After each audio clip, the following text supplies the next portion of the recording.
Salut les givrés, c'est Valentin. Alors ça fait 2 ans que je prends des bains froids et une des questions que je me suis posée le plus au début c'était quelle est la température idéale pour un bain froid. J'avais besoin de trouver quelle était la température idéale pour profiter des bienfaits de l'exposition au froid sans risquer l'hypothermie. J'avais 2 objectifs, être moins frileux et tomber moins malade. J'ai donc regardé ce que la science disait à ce sujet et j'ai aussi réalisé mes propres tests que je vais te partager dans cette vidéo. C'est pas tout, on va voir aussi comment refroidir son bain froid pour atteindre la température idéale. C'est parti! La première question à se poser, c'est à partir de quelle température est-ce qu'un bain est froid? Et la réponse, c'est la science qui l'a donnée, c'est 14 degrés. Pourquoi 14 degrés? Parce que c'est à partir de cette température que le corps va devoir travailler beaucoup plus pour générer de la chaleur, pour maintenir ta température corporelle. Bon alors qu'est-ce que ça veut dire tout ça? Eh bien qu'à 14 degrés, le corps rentre en état de stress. Et c'est précisément ce qu'on vient chercher avec les bains froids.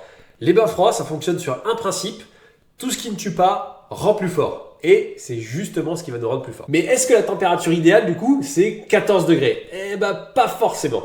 L'être humain est beaucoup plus complexe que ça. Pour certains d'entre vous, 14 degrés, ça sera extrêmement froid. Et pour d'autres, ça sera à peine suffisant pour avoir cette sensation de choc quand tu rentres dans le bain froid. Bon alors du coup, comment est-ce qu'on fait pour trouver la température idéale? Eh bien, il va falloir faire des tests. Il va falloir que tu prennes des bains froids dans une eau où tu as une grande envie de sortir du bain froid, mais où tu te sens de rester à l'intérieur en sécurité. Bien sûr, c'est pas toujours aussi facile que ça en a l'air. Si ton bain est dehors en hiver, il est possible que la température change tous les jours.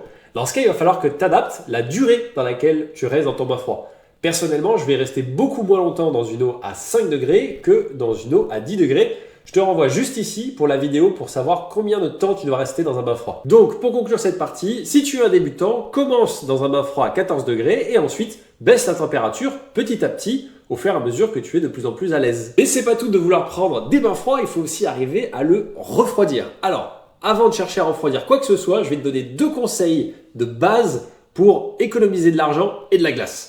Le premier, c'est mettre ton bain froid à l'ombre et le deuxième, c'est toujours recouvrir ton bain froid une fois que tu as terminé ta session de bain froid. Rien qu'avec ces 2 conseils, tu économiseras une tonne de glace, je te le garantis. Maintenant, on va voir comment refroidir ton bain froid. Alors, ça dépend du bain froid que tu as. Si tu as un bain froid portable comme le K2, en hiver, tu n'as même pas besoin de glace. Le simple fait qu'il soit dehors va suffire à le transformer en bain froid.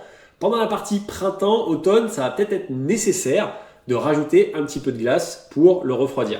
Mais quand l'été arrive, là, ça devient beaucoup plus compliqué. Parce qu'il te faut à peu près 7 kg de glace pour refroidir ton bain de 1 degré. Or, en été, l'eau du robinet peut sortir jusqu'à 25 degrés. Et si tu voulais refroidir ton bain jusqu'à 5 degrés, je te laisse faire le calcul, ça fait 140 kg de glace. Ça fait un paquet de glace. Pour être franc, l'été, c'est la période un peu compliquée. C'est la période où les givrés hibernent et arrêtent les bains de glace pendant quelques mois en attendant le retour de l'hiver. Mais pour les plus givrés d'entre eux et qui ont le budget, certaines personnes achètent un bain froid électrique comme le LOTS, connecté à un refroidisseur.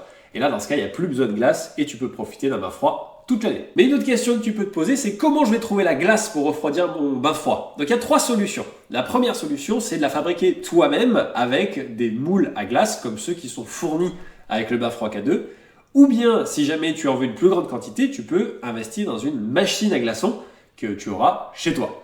Et si tu as besoin d'une plus grande quantité, genre 100 kg de glace, et bien dans ce cas, tu peux appeler des professionnels. Tu as les traiteurs, les poissonniers, et ce que j'utilise personnellement, ce sont les sociétés qui fournissent les bars et les restaurants. Pour les trouver, tu as juste à taper dans Google « fournisseur glaçons, Tourcoing », le nom de ta ville, et tu prends les premiers sites que tu trouves et ils t'amènent en général des sacs de 20 kg de glaçons directement chez toi, ce qui est hyper pratique. J'espère que tu en sais assez pour trouver la température idéale pour ton bain froid. Si tu as aimé cette vidéo, abonne-toi pour ne pas rater les prochaines et à bientôt mon givré.